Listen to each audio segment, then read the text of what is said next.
আসসালামু আলাইকুম। BD take চ্যানেলের পক্ষ থেকে আপনাদের সবাইকে জানাই পবিত্র কুরবানি ঈদের শুভেচ্ছা। তো আশা করি আপনারা সকলেই ভালো আছেন। আমি আমার ভিডিওতে যে বিষয়টি নিয়ে আজকে কথা বলবো সেটা হচ্ছে সিগনেচারটাকে কিভাবে এডিট করবেন। আমাদের কিন্তু অনেক ক্ষেত্রে অনেক কাজে আমাদের সিগনেচারের প্রয়োজন হয়, যে কারণে আমরা যদি নিজেরা এই সিগনেচার এডিটটা করতে না পারি সেক্ষেত্রে কিন্তু আমরা পাশের নিকটস্থ কোনো দোকান থেকে আমাদের সিগনেচারটাকে এডিট করে পিএনজি ফাইলে কনভার্ট করে নিতে হয়। তো আমি আজকে দেখাবো আপনি কীভাবে নিজে নিজে আপনাদের সিগনেচার এডিট করে পিএনজি ফাইলে কনভার্ট করবেন। আমরা ধরুন অনেক সময় যে জবের ক্ষেত্রে অ্যাপ্লাই করতে চাই, সেক্ষেত্রে কিন্তু আমাদের সিগনেচার সফট কপি প্রয়োজন হয়। কোথাও সিভি দিতে হলে সেই সিভিতে ওয়ার্ড ফাইলে সিগনেচার সফট কপি প্রয়োজন হয়। তো আমি দেখাবো এই কাজটা আপনি নিজেরা কীভাবে করবেন। আরেকটি রিকোয়েস্ট থাকবে যে এ রিলেটেড ভালো ভালো ভিডিও পেতে হলে অবশ্যই আমার চ্যানেলটাকে সাবস্ক্রাইব করে রাখবেন। আর আমার এই ভিডিওটা ভালো লেগে থাকলে অবশ্যই একটা লাইক দেবেন। যাই হোক, আমি কথা বাড়াবো না। আমি এখান থেকে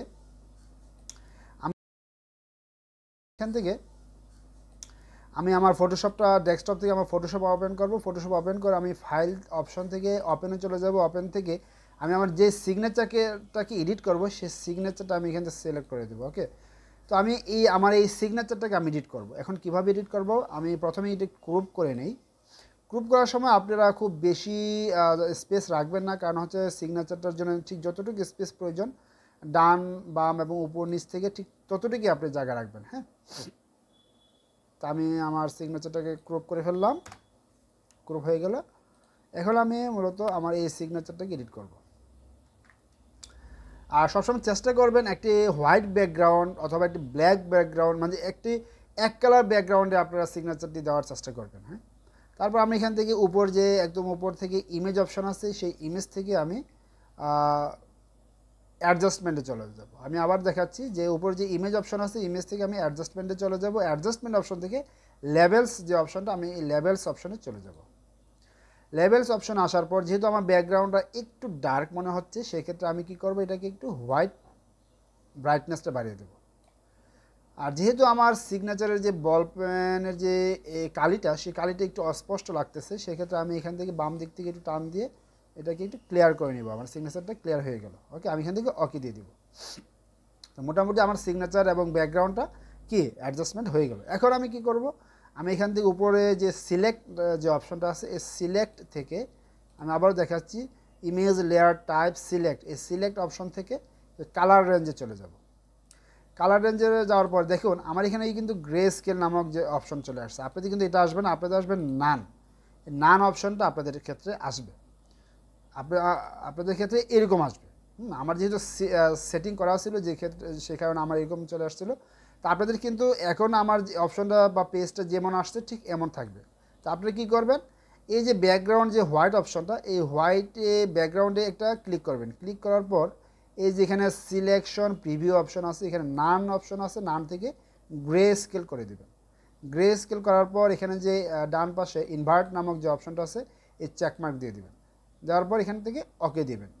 অর্থাৎ হচ্ছে দেখুন অটোমেটিক্যালি আপনাদের শুধুমাত্র আপনাদের সিগনেচারটা এখানে সিলেকশন হয়ে গেছে।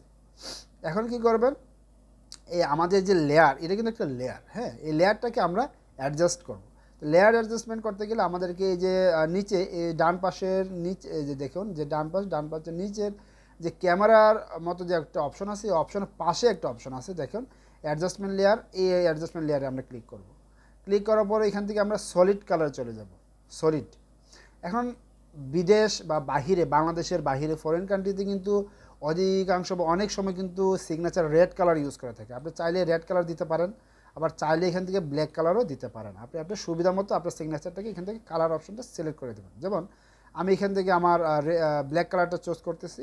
আপনি চাইলে অন্য কোনো কালার দিতে পারেন। তো আমি এখান থেকে আবার ব্ল্যাক কালারটা চুজ করলাম। ওকে, ওকে দেওয়ার পর আমার যে ব্যাকগ্রাউন্ড যে লেয়ারটা, এই লেয়ারটাকে আমি ডিলিট করে দেবো। কীভাবে ডিলিট করবেন, এই ব্যাকগ্রাউন্ড লেয়ারটাকে সিলেক্ট করে আপনি চাইলে কিবোর্ড থেকে ডিলিট অপশন দিলে ডিলিট হয়ে যাবে, অথবা আপনি চাইলে এই ব্যাকগ্রাউন্ড লেয়ারটাকে আপনি টান দিয়ে এই যে নিচে যে কী বলে এটাকে ডিলিট ফাইল, সেটাকে ডিলিট করে দেবেন।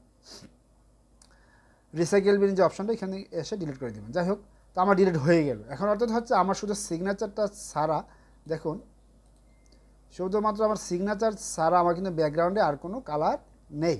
তো সেক্ষেত্রে আমি কি করতে পারি, আমি এটাকে এখন সেভ করব পিএনজি ফাইলে।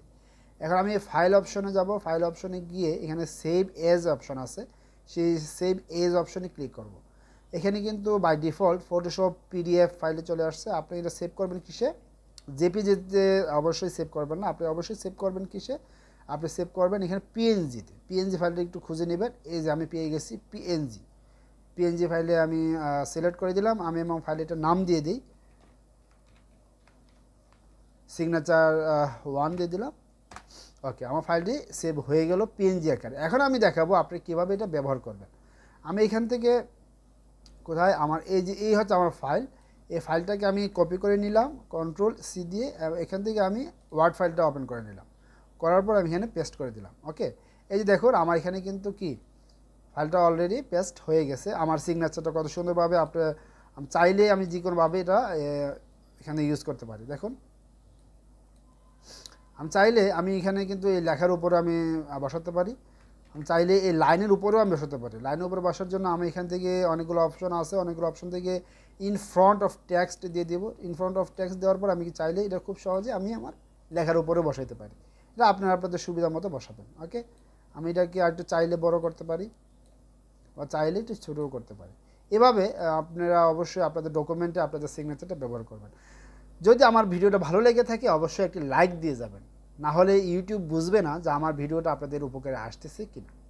সো ধন্যবাদ সবাইকে, ভালো থাকবে, সুস্থ থাকবে।